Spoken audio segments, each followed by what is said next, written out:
Heroes and Anti-Heores by Claudia Martinez. RuPaul Andre Charles was born on November 17, 1960, best known mononymously as RuPaul. He is an American actor, drag queen, model, author, and recording artist who first became widely known in the 1990s when he appeared in a wide variety of television programs, films, and musical albums.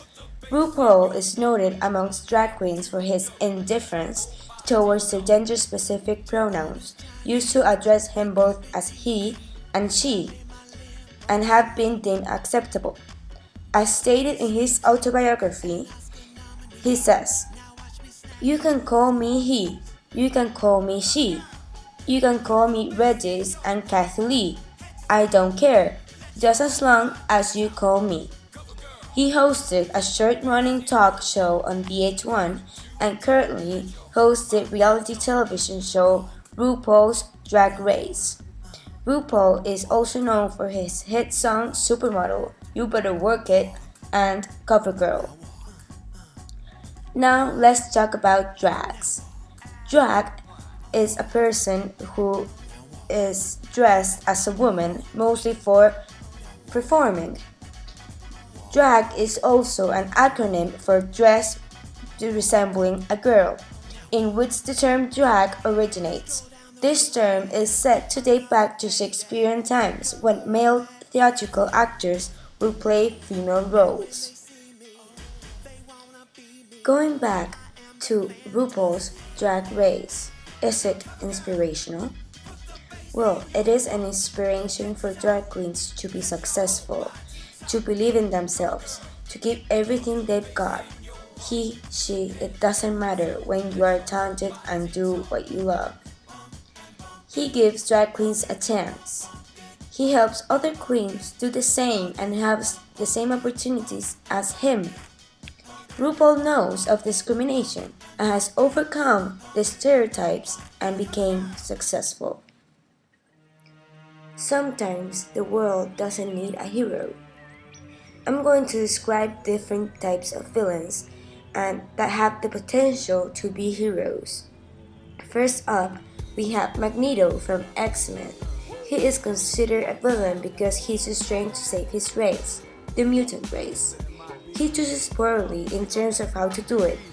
He is clouded by his traumatic experiences with intolerant people, and when faced to an officer who killed his mother in a concentration camp in front of him and then tried to kill him as a kid. Then we have Loki from Thor. He is considered a villain because he was born into evil.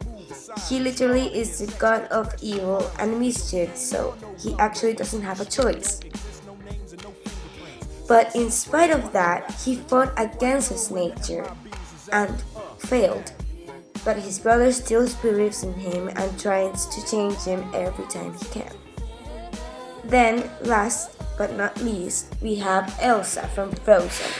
Well, actually this one is believed a hero from the distortion Disney has made up from the real story, as usual. But Elsa has no control of her own powers and recludes herself out of society, negating the responsibilities she has with her own people to do her own business with magic and cold and setting them into death. And not only her people, but her sister too. And she only changes from what we see in the movie, not out of love, but out of guilt and culpability. When set upon work from other people that have citated things about villains being heroes. First, we have George R.R. Martin, the author of Game of Thrones, who says, "Nobody is a villain in their own story. We are all heroes of our own stories." Then we have Jane Austen talking about her book that said, with a perversity of judgment which must be attributed to his not having by nature a very strong head. The graces, the spirit, the sagacity, and the perseverance of the villain of the story outweighed all his absurdities and all his atrocities with Sir Edward.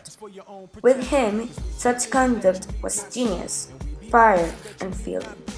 It discomfitures with more tenderness than could have ever been contemplated by the authors. And finally, a citation from John August, a blogger from johnaugust.com in Every Villain is a Hero. He says, even monsters like sharks in Jaws or the velociraptors of Jurassic Park can be heroes of their own stories. In Aliens, the Queen is defending her brood. Once we understand that, the conflict is even stronger.